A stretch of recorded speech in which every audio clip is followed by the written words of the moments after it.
बढ़िया चल रहा है मालिक। देखो मुंशी, गर्मियों का समय नजदीक आ रहा है। तुमने जितनी मटकियों का बोला था, मुझे उतनी ही मटकी चाहिए। अगर एक भी मटकी कम हुई तो तुम्हारी 10 मटकियों के पैसे काट लूंगा। नहीं मालिक, कम नहीं होगी। आपसे जितनी मटकियों का बोला था उतनी ही मटकी आपको बनाकर दूंगा। हाँ, दे तो देगा, लेकिन कब? तूने अभी तक इन मटकियों की भट्टी नहीं लगाई। बस मालिक, 3-4 दिन में सारी मटकियां बन जाएंगी। इसके बाद सभी मटकियों को एक साथ भट्टी में लगा दूंगा। जल्दी से मटकी पकाकर तैयार करो, अब गर्मियों का मौसम नजदीक आ रहा है। जी मालिक। इतना बोलकर मालिक वहाँ से चला जाता है। इधर मुंशी अपनी झोपड़ी में चला जाता है। लाओ भाग्यवान, जल्दी से खाना लगा दो और जल्दी से काम निपटा लो। हम कोशिश करेंगे कि आज और कल में बाकी की सारी मटकियां बना लें, जिससे मटकियों का भट्टा जल्दी लग जाएगा। मुंशी की पत्नी खाना ले आती है। आप बेफिक्र होकर खाना खाइए, हम इन 2 दिनों में बाकी की सारी मटकियां बना लेंगे। पत्नी की बात सुन मुंशी खुशी खुशी खाना खाता है। थोड़ी देर बाद मुंशी की पत्नी घर के काम को निपटाकर मुंशी के पास पहुंच जाती है मटकी बनवाने के लिए। अब तो हम अपना घर बना लेंगे। इस बार गांव में जमीन लेकर कब तक इस मालिक की झोपड़ी में पड़े रहेंगे। हाँ भाग्यवान, इस बार हमने बहुत सारी मटकियां बनाई हैं। बस ये अच्छे से पक जाएं। पकने के बाद सारी मटकियों को मालिक को सौंप देंगे। इन मटकियों के इतने तो पैसे मिल ही जाएंगे, जिससे हमारा घर बन जाएगा। हाँ, जरूर मिलेंगे। हमने इतनी सारी मटकियां जो बनाई हैं, हमारा घर होगा और उसमें सुकून अलग ही होगा। हाँ भाग्यवान, जिसमें हमारा एक छोटा सा परिवार रहेगा, जिसमें हमारे नन्हे मुन्ने बच्चे खेलेंगे। आप ऐसी बात मत कीजिए, मुझे शर्म आती है। इसी प्रकार दोनों हंसी मजाक करते हैं और मटकी बनाते हैं।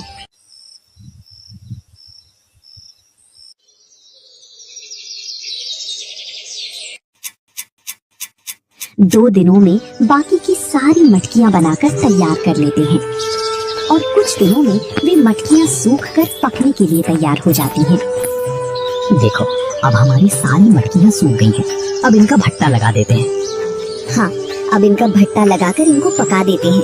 अब हमारी खुशियों के दिन नजदीक आ रहे हैं। हाँ भाग्यवान, अब हमारी मेहनत का रंग दिखेगा। दोनों शाम तक भट्टा लगा देते हैं। अब हम इसमें रात में आग छोड़ेंगे। चलो अभी खाना खा लेते हैं। आज मुंशी और मुंशी की पत्नी बहुत ही खुश थे, मानो कि उन्होंने आज अपनी जिंदगी का सबसे बड़ा काम किया हो। दोनों झोपड़ी के अंदर जाते ही हैं, इतने में ही बहुत तेज तूफान आता है। तेज हवाओं की आवाज सुनकर दोनों झोपड़ी में से बाहर निकलकर देखते हैं। हे भगवान, ये क्या कर रहा है तू? इस तूफान से मेरा सारा भट्टा मिट जाएगा। मुझ गरीब पर रहम कर ईश्वर। देखते ही देखते तूफान के साथ बादलों की काली घटा छा जाती है। अरे, ये बादलों की काली घटाएं और साथ में चमकती हुई बिजली, भगवान ये क्या है? देखते ही देखते उन काली घटाओं में से बारिश शुरू हो जाती है।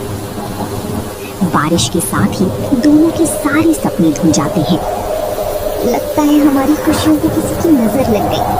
हमने कैसे कैसे सपने संजोए थे, सारे सपने इस बारिश में बह गए। दोनों के आगे देखते ही देखते मटकियों का भट्टा कीचड़ बन गया था। अब सारी मटकियां बारिश की वजह से कीचड़ बन गई थी।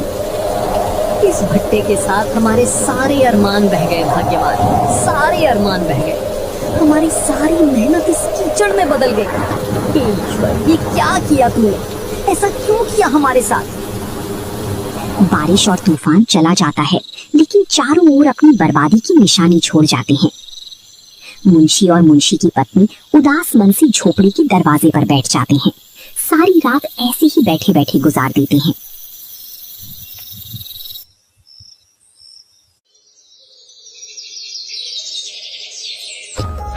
आज तो इस मुंशी ने मेरा बहुत नुकसान करा दिया। आज इस मुंशी के बच्चे को छोड़ूंगा नहीं। इसकी वजह से मेरा पूरा गर्मियों का धंधा चौपट हो गया है। बड़बड़ाते हुए मालिक मुंशी की झोपड़ी की ओर चल देता है। तुम दोनों इस द्वार में मेरा मातम मनाने के लिए बैठे हो? नहीं मालिक, हम आपके बारे में इतना बुरा क्यों विचारेंगे? विचार विचारने का छोड़ो, तुमने मेरी अस्थियां इकट्ठी करवा दी, मेरा सारा धंधा चौपट करा दिया। मालिक, ये हमने जानबूझकर थोड़ी किया है।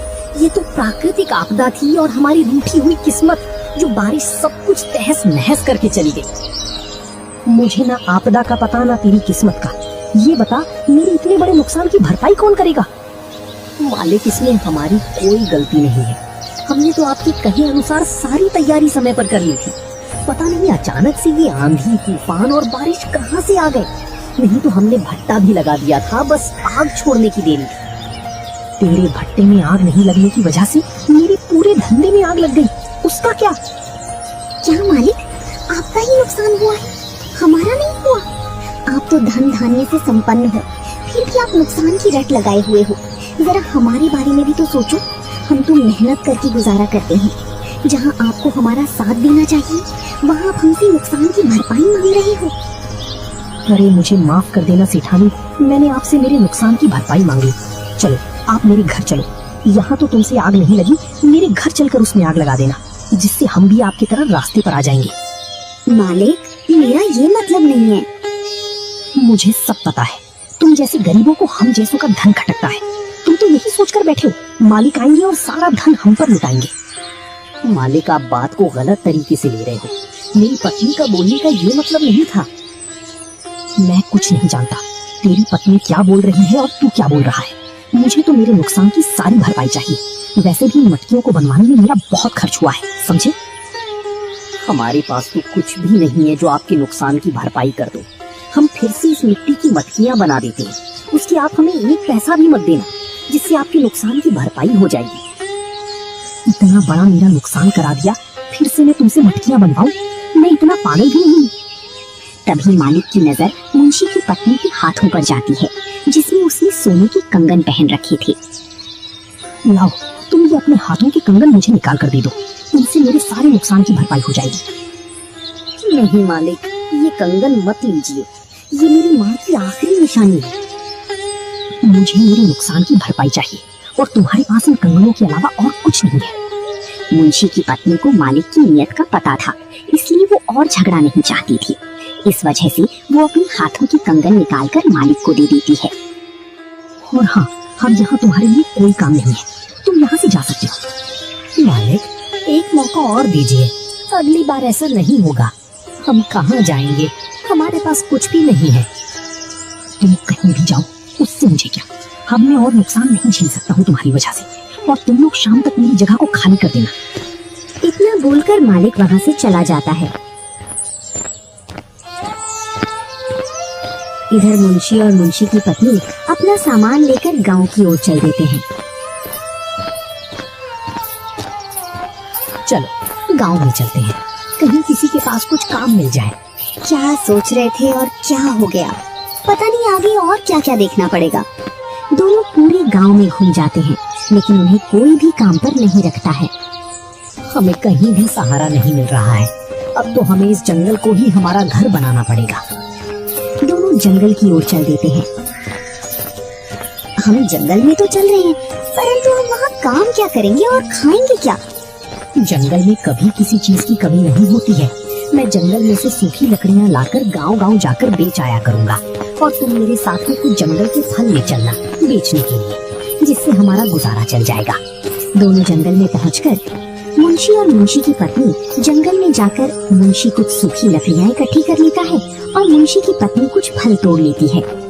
मुंशी लकड़ियों का गट्ठर अपने सर पर रखकर और मुंशी की पत्नी फलों की टोकरी अपने सर पर रखकर दोनों गांव की ओर चल देते हैं। इसी प्रकार दोनों का खूब गुजारा चल रहा था। इस प्रकार हम कब तक काम करेंगे? न हमारा कोई घर है, न इस काम से कोई ज्यादा कमाई, और इस जंगल में पड़े इसमें जंगली जानवरों का खौफ अलग है।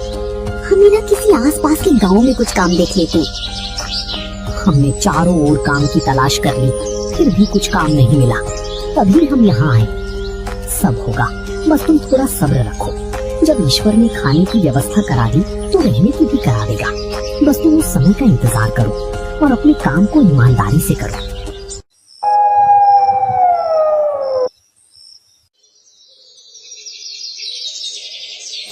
दोनों की जिंदगी सामान्य सी चल रही थी। एक दिन मुंशी के सर पर लकड़ियों का गट्ठर रखा था और मुंशी की पत्नी के सर पर फलों की टोकरी। दोनों गांव की ओर बेचने के लिए जा रहे थे। चलते चलते दोनों रास्ता भटक जाते हैं और वो चलते चलते बीच जंगल में पहुंच जाते हैं। अरे ये क्या, जितना चल रहे हैं उतना घना जंगल आता जा रहा है। जैसे ही वो दोनों अपने कदम आगे बढ़ाते हैं तो एकदम से चारों ओर रोशनी उठती है और वो जंगल एक सुंदर नगर में बदल जाता है। अरे ये क्या, एकदम जंगल से नगर, ये क्या हुआ? कहीं ये माया जाल तो नहीं? दोनों डरे सहमे इसमें आगे बढ़ते हैं। तभी उनके सामने दो सैनिक आ जाते हैं। तुम यहाँ कैसे आए हो और तुम्हें नगर के अंदर किसने आने दिया? पता नहीं, हम यहाँ कैसे आ गए? हम तो जंगल में चल रहे थे। हमसे चालाकी। चलो अभी तुम्हें महाराज के पास ले जाते हैं। तुम्हारी सारी चालाकी निकल जाएगी अभी महाराज के सामने। सैनिक उन दोनों को महाराज के सामने ले जाते हैं। महाराज, इन दोनों को नगर में से पकड़ कर लाए हैं। इनसे कुछ भी पूछो ये अजीब जवाब देते हैं। क्या अजीब? तुम दोनों हमारे सैनिकों को सही जवाब क्यों नहीं दे रहे हो? क्या तुम इस नगर के नहीं हो? महाराज, जब हमें कुछ पता होगा तभी तो हम सही जवाब देंगे। और हम इस नगर के नहीं हैं। हम तो जंगल में चल रहे थे, अचानक से इस नगर में आ गए। एक चमत्कार सा हुआ, जंगल से सीधे नगर में। ये कैसी अजीब बात कर रहे हो? जंगल से सीधे हमारे नगर में आ गए? ये कैसे संभव हो सकता है? राजा ने उनसे कई सवाल जवाब किए, लेकिन उनके अनुरूप उन्हें कुछ भी जवाब नहीं मिला। तुम सच में ही अजीब बातें कर रहे हो। राजा मुंशी की बातों का गहन मंथन करता है। तभी राजा को ऋषि के श्राप का ख्याल आ जाता है। हे राजकुमार और राजवधू, तुमने मेरी तपस्या भंग की है। इसका दंड तुम्हें जरूर मिलेगा। आज से तुम्हारा नगर इसी जंगल में अदृश्य हो जाएगा और तुमने इस बेसहारा हिरण को मारा है। आज से तुम हिरण बनकर इस जंगल में भटकोगे और तुम राजवधू अपनी खूबसूरती के मोह में सब कुछ भूल गई हो। आज से तुम एक चिड़िया बनकर एक पिंजरे में कैद रहोगी। सैनिक जाकर राजा को सारी घटना सुनाते हैं, जिससे राजा वहीं पाए ऋषि के पास आ जाता है। ऋषिवर, ऐसा अनर्थ मत कीजिए। मेरा पूरा नगर अदृश्य हो जाएगा और राजकुमार भविष्य के राजा हैं। अगर ऐसा अनर्थ हो गया तो मेरा पूरा राज्य डूब जाएगा। ये ख्याल तुम्हें पहले ही रखना था और राजकुमार को उसी प्रकार की शिक्षा देते कि अन्य जीवों के साथ कैसा व्यवहार करना चाहिए और उनके साथ कैसा भाव रखना चाहिए। इसमें तुम्हारी भी गलती है। देखिए, इन्होंने एक निस्सहाय जीव की निर्मम हत्या कर दी और चारों ओर जंगल में किस प्रकार का उत्पात कर रखा है। दोनों ने इस प्रकार का काम किया जो एक प्रजा नायक कभी नहीं करता है। ये प्रजा के नायक बनने के योग्य नहीं है। हे ऋषिवर, मानता हूँ मेरे संस्कारों में कुछ कमी रही है, इसीलिए दोनों दंड के भागी बने। परंतु इस श्राप से मुक्त होने का कुछ तो उपाय होगा। उपाय? इसका उपाय सिर्फ एक ही है। जब कोई गरीब और समस्याओं से भरा हुआ सच्चा और ईमानदार व्यक्ति इस जंगल में आएगा और जैसे ही उसके कदम बीच जंगल में पड़ेंगे तो वो सीधा तुम्हारे नगर में प्रवेश करेगा। वही तुमको इस श्राप से मुक्त कराएगा। इतना बोलकर वो ऋषि अंतर ध्यान हो जाता है और राजा अपने ख्यालों से बाहर आ जाता है और मुंशी से बोलता है, तुम वही हो जो मेरे नगर को ऋषि के श्राप से मुक्त कराओगे। तुम हमारे नगर के मसीहा हो। क्या बोल रहे हो महाराज? मुझे कुछ समझ नहीं आ रहा है। राजा जंगल वाली पूरी घटना मुंशी को बताते हैं। इसका मतलब कई वर्षों से ये नगर गुमनामी की जिंदगी जी रहा है, जिसका कोई अता पता नहीं है। हाँ, हम इस जंगल में कई वर्षों से गुमनामी की जिंदगी जी रहे हैं, परंतु तुम हमारे लिए एक मसीहा बनकर आई हो। क्या तुम हमारी मदद करोगे? हाँ महाराज, क्यों नहीं, बताइए मुझे क्या करना होगा। तुम्हें सबसे पहले उस पिंजरे को खोजना होगा जिसमें राजवधू कैद है। इसके बाद तुम्हें जंगल में राजकुमार को खोजना होगा। परंतु महाराज, मैं इस नगर में से बाहर कैसे निकल पाऊंगा? आप इसकी चिंता मत कीजिए। सैनिकों, जिस दिशा से इनको लाए थे उसी दिशा में इन्हें छोड़ाओ। और मुंशी, तुम बेफिक्र होकर जाओ। तुम्हारी पत्नी यही नगर में रुक जाएगी। इन्हें यहाँ किसी भी प्रकार की समस्या नहीं होगी। जी महाराज। इतना बोलकर मुंशी और सैनिक उस दिशा की ओर चल देते हैं जिस दिशा से मुंशी और उसकी पत्नी आए थे। ये रही नगर की आखिरी सीमा जिससे तुम अंदर आए थे। अब तुम जा सकते हो। मुंशी जैसे ही उस सीमा को पार करता है तो एकदम चारों ओर से रोशनी उठती है और मुंशी नगर से सीधे जंगल में पहुंच जाता है। मैंने महाराज से बोल तो दिया श्राप से मुक्त कराने का, लेकिन मैं उस पिंजरे तक कैसे जाऊंगा? मुंशी, तूने महाराज से वादा किया है, चाहे कुछ भी हो जाए तुझे नगर को श्राप से मुक्त कराना होगा। इतना सोच विचार करके मुंशी जंगल की ओर चल देता है। जंगल में चलते चलते उसे बहुत समय हो जाता है। एक तो इतना घना जंगल, ऊपर से ये शिकारी जानवर। मुझे पता भी नहीं है पिंजरा किस दिशा में है। अब मैं किस दिशा में जाऊं पिंजरे को खोजने के लिए? कैसे नगर को श्राप से मुक्त कराऊंगा? वो थक हार कर एक शिला पर बैठ जाता है। तभी उसको झाड़ियों में से भेड़िए के पैरों की आवाज आती है। वो अपने चारों ओर देखता है। तभी उसको झाड़ियों में से निकलता हुआ एक भेड़िया दिखाई देता है। उसको देखकर मुंशी वहाँ से भागता है। आया था नगर को श्राप से मुक्त कराने के लिए, लेकिन लगता है अब तो मैं ही इस दुनिया से मुक्त हो जाऊंगा। जितना तेज मुंशी भागता है उतनी ही तेजी से उसके पीछे से भेड़िया आ रहा था। मुंशी एक पेड़ से टकराकर वहीं जमीन पर गिर जाता है। अब तो उठने की भी नहीं बन रही। लगता है अब तो मैं इस भेड़िए का भोजन बन जाऊंगा। आज जैसे ही भेड़िया मुंशी पर झपट्टा मारता है तो एक हिरन आकर उसमें एक जोरदार भड़क देता है, जिससे भेड़िया दूर जाकर गिरता है। भेड़िया फिर से उठकर मुंशी की ओर दौड़ता है। फिर से हिरन उसमें एक और जोरदार टक्कर मारता है, जिससे भेड़िया इस बार घायल हो जाता है और भेड़िया हार मानकर वहाँ से चला जाता है। मैं तुम्हारा शुक्रिया कैसे करूं हिरणराज, तुमने आज मेरी जान बचाई है। इसमें शुक्रिया क्या कहना, मुझे तुम दिख गए तो मैंने तुम्हारी मदद कर दी। अरे ये क्या, इस जंगल के जानवर बोल भी सकते हैं? क्या तुम मेरी बातों को समझ पा रहे हो? मैं जो बोल रहा हूँ वो तुम्हें सब समझ में आ रहा है? हाँ, मैं तुम्हारी एक एक शब्द समझ पा रहा हूँ। इसका मतलब तुम वही हो जो हमें श्राप से मुक्त कराओगे। इसका मतलब तुम अदृश्य नगर के राजकुमार हो। तुम्हें कैसे पता मैं श्राप मुक्त कराऊंगा? हाँ, मैं अदृश्य नगर का राजकुमार हूँ। ऋषि के अनुसार वही व्यक्ति हमें इस श्राप से मुक्त करा सकता है जो गरीब और सच्चा हो। हाँ राजकुमार, मुझे महाराज ने सारी घटना सुना दी है। बस आप तो मेरी मदद कीजिए कि मुझे क्या क्या करना है।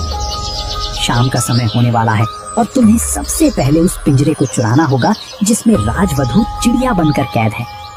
मुझे गांव का रास्ता बताइए जहाँ ये पिंजरा है। मैं तुम्हारे साथ चलूंगा। मैं गांव के किनारे पर रुक जाऊंगा और तुम गांव में चले जाना। हिरन और मुंशी गांव की ओर चल देते हैं। शाम होते होते दोनों गांव के किनारे पर पहुंच जाते हैं।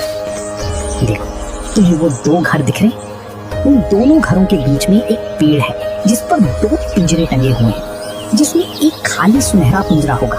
उससे तुम्हें कोई छेड़खानी नहीं करना है। तुम्हें सिर्फ वही पिंजरा चुराना है जिसमें चिड़िया है।